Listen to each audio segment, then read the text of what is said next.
Artificial intelligence పై focus పెట్టిన Elon Musk తాజాగా Grok 3 సేవల్ని అందుబాటులోకి తీసుకురానున్నట్లు తెలిపారు. ఈ మోడల్ను భూమిపైన అత్యంత తెలివైన ఏఐ సాధనంగా అభివర్ణించారు. మస్క్ నేతృత్వంలోని కృత్రిమ మేధ సంస్థ XAI దీనిని రూపొందించింది.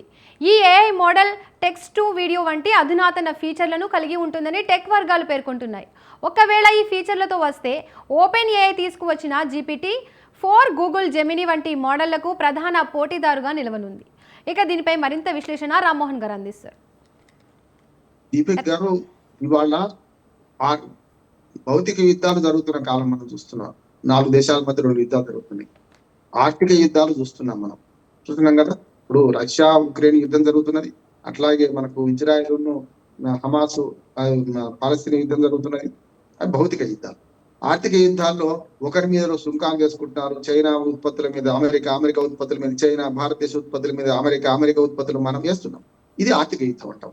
అంటే గురజాడ అప్పారావు గారు ఒక కవితలో అంటారు అన్నట్టు, వైరములు అంటే మనకు పూర్వ స్పర్ధలు విద్యలు అంటే వైరములు వాణిజ్యం అంటే వాణిజ్యాల్లో వైరం ఉంటది. కానీ ఇది కూడా వాణిజ్య వైరం అంటున్నారు. వాణిజ్య వైరం ఏముందంటే ఎవరు బాగా సేవలు అందిస్తే అది తీసుకుంటాం కదమ్మా. ఒకనాడు మనకు ఆర్టిఫిషియల్ ఇంటెలిజెన్స్, ఇవాళ నిజంగా చెప్పాలంటే ఆర్టిఫిషియల్ ఇంటెలిజెన్స్ యుగం నడుస్తున్నది. ఎలాన్ మస్క్ ఇప్పుడు గ్రోక్ 3 మొదలు పెట్టారు, గ్రోక్ 2 కూడా ఉన్నది. అంతేందుకు చాట్ జీపీటీకి పోటీగా మనకు మన డీప్ సీక్ వచ్చిన తర్వాత చాట్ జీపీటీ పడిపోయింది కదా. చాట్ జీపీటీ పడిపోయింది కనుకనే ట్రంప్ కూడా ఏమన్నారు, అంతకంటే అడ్వాన్స్ టెక్నాలజీతో మేము ముందుకు వస్తున్నాం, మన డీప్ సీక్ ని కూడా మేము అధిగమిస్తామన్నారు. జరుగుతుంది అదే. ఎప్పుడైనా ఒక మాట మన దీపిక్ గారు మనకు ఎలాంటి మనసులో మంచి మాట చెప్పారు. సత్యాన్వేషణ అంటే గరిష్ట సత్యాన్వేషణే దీని ధ్యేయం అన్న కరెక్ట్ అంటున్నాం. అంటే మనకు ఆర్టిఫిషియల్ ఇంటెలిజెన్స్ లో కవితలు రాయొచ్చు, కథలు రాయొచ్చు. మనం ఎక్కడ ప్రపంచంలోని మూల ఇన్ఫర్మేషన్ నిమిషాల్లో, సెకండ్లలో మనం తెలుసుకోవచ్చు. దాని గతంలో మీరు అన్న జెమినీ కానీ, చాట్ జీపీటీ కానీ, లేకపోతే ఇతర ఆర్టిఫిషియల్ ఇంటెలిజెన్స్ సంస్థలు ఉన్నాయి కదా, అవన్నీ కూడా దాటేసి ఇవాళ కొత్తగా మేము కనుక్కున్నాం, దీన్ని ఇంకా అడ్వాన్స్ చేశామంటున్నాం. అంటే ఇప్పుడు ఉదాహరణ టెక్స్ట్ ను వీడియోలకు మార్చడం, టెక్స్ట్ ఉంటే వీడియోలకు మార్చే పద్ధతి చాలా కొత్త పద్ధతితో వచ్చినాం. చాలా కష్టపడాల్సి వచ్చింది. 2 ఏళ్ళు కష్టపడితే తప్ప ఇది తీసుకురాలేదన్నారు.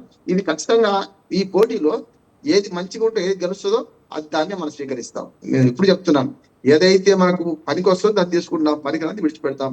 ఆర్టిఫిషియల్ ఇంటెలిజెన్స్ ఈ పోటీలో అంతిమంగా ప్రజలకు మేలే జరుగుతుంటున్నాను. అంతేందుకు ఇప్పుడు ఈ గ్రోక్ 3 వచ్చిన తర్వాత ఆ చాట్ జీపీటీ కొంత అడ్వాన్స్ అయ్యి కొన్ని స్టార్టప్ వాటిని మనకు వెంటనే అందిస్తున్నది, ఫ్రీగా అందిస్తున్నది. ఇప్పుడు అంటే ఏమైంది, ఒకనాడు మీరు ఈ సాంకేతిక విప్లవం దీపిక్ గారు పేజర్స్ ఉంటుండే. మనకు పేజర్స్ అంటే 9 రూపాయలేమో ఇన్కమింగ్, 16 రూపాయలు అవుట్ గోయింగ్. ఒక చిన్న మెసేజ్, నేను ఇక్కడ ఉన్నాను కలుసుకో అని చెప్తే దానికి 16 రూపాయలు వాడేది, 9 రూపాయలు రిసీవ్ చేసుకునేవాడు. పేజర్స్ యుగం ఏమొచ్చింది, మెల్లగా చిన్న సెల్ ఫోన్ డబ్బాలు వచ్చినాయి. సెల్ ఫోన్ డబ్బాలకు వచ్చినప్పుడు మెసేజ్లకు డబ్బులు పడి అట్లాగే చాలా కాస్ట్ ఉండేది. ఇవాళ అడ్వాన్స్ యుగం వచ్చేసిన తర్వాత, ఇవాళ ఆండ్రాయిడ్ ఫోన్స్ వచ్చిన తర్వాత, ఆపిల్ ఫోన్స్ వచ్చిన తర్వాత ఇవాళ డేటా ఎంత చీప్ అయింది. మనకు ఒక దశలో డేటా ఫ్రీగా ఇస్తా ప్రభుత్వాలు ప్రకటిస్తున్నాయి. ఇప్పుడు మొత్తం ఏదైతే డేటా వైర్లు వేస్తున్నారో ప్రతి ఇంటికి ఇంటర్నెట్ ఫ్రీ అనే ఒకటి వచ్చింది కదా. కనుక ఏమంటాడు, సాంకేతిక విప్లవం ఇవన్నీ సాధ్యమవుతాయి. ఇవన్నీ ఒకదాన్ని మించి ఒకటి పోతూనే ఉంటుంది. అంతిమంగా శాస్త్ర సాంకేతిక రంగాలు ఎంత అభివృద్ధి చెందుతాయో అంత అభివృద్ధి ప్రజలకు అందుతుంటది అంటున్నాను. అది చీప్ అవుతుంది కూడా. నేను చెప్పిన పేజర్స్ నుంచి వారి ఆర్టిఫిషియల్ ఇంటెలిజెన్స్ వారికి వచ్చేవరకల్లా ఇదంతా ప్రజలకు అందుబాటులో ఉంది కదా, నిమిషాల మీద పని అవుతుంది. కానీ ఇదంతా మనిషి మేధస్సే కదా. అందుకని సత్యాన్వేషణ అన్నారే.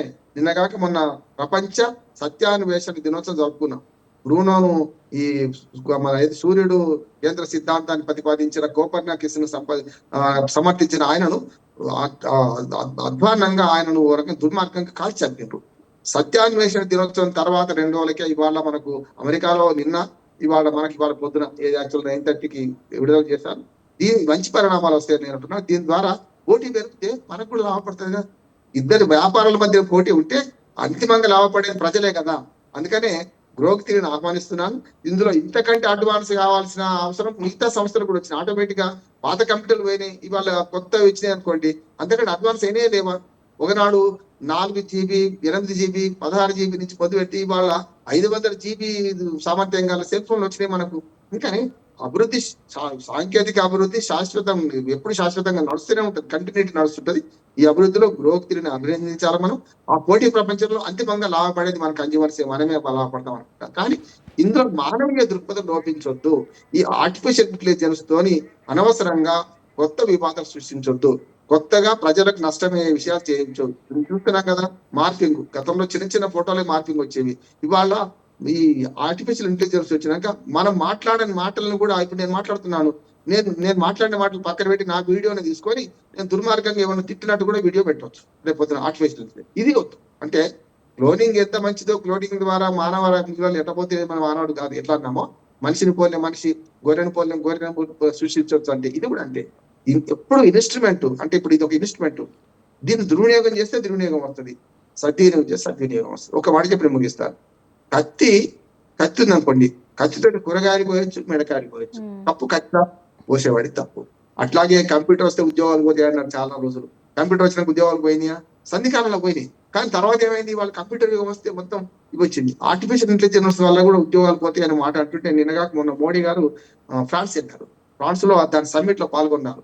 చైర్మన్ నేను, కో చైర్మన్ గా మీరు ఉండాలని చెప్పి ఫ్రాన్స్ అధ్యక్షుడు కోరింది కూడా. ఆయన కోరేమన్నాడంటే, మోడీ గారు మంచి మాట చెప్పారు అక్కడ. ఏమని చెప్పారంటే, దీనివల్ల ఉద్యోగాలు కోల్పోతే అనేది సరైనది కాదు. సంధికాలంలో కొంత కోల్పోతుండొచ్చు, కానీ కంప్యూటర్ వస్తే ఎట్టా ఉద్యోగాలు పెరిగినాయో ఈ ఆర్టిఫిషియల్ ఇంటెలిజెన్స్ ద్వారా కూడా రేపు లక్షలాది ఉద్యోగాలు యువతకు వస్తాయి. మన యువ భారత, మనది నవభారతం నిర్మించాలంటే లక్షలాది ఉద్యోగాలు కొత్తగా రావాలి. నైపుణ్యాభివృద్ధి కావాలి. నైపుణ్యాభివృద్ధి కావాలంటే అధ్యయనం ఉండాలి. అధ్యయనం కావాలంటే ఏంటి, మనకు అందుబాటులో ఉండాలి. ఇప్పుడు మీరు ఒక అరగంట క్రితం నాకు ఈ సబ్జెక్ట్ చెప్పగానే నేను చేసిన ఒకసారి గూగుల్లో వెతికితే అంత దొరికింది నాకు, ఏమేమి పోటీ ఉన్నది, ఎట్లా ఉన్నది. ఇప్పుడు నా వయసుకు నేను గూగుల్ వాడకపోతే నేను వెనకబడిపోతాను కదమ్మా.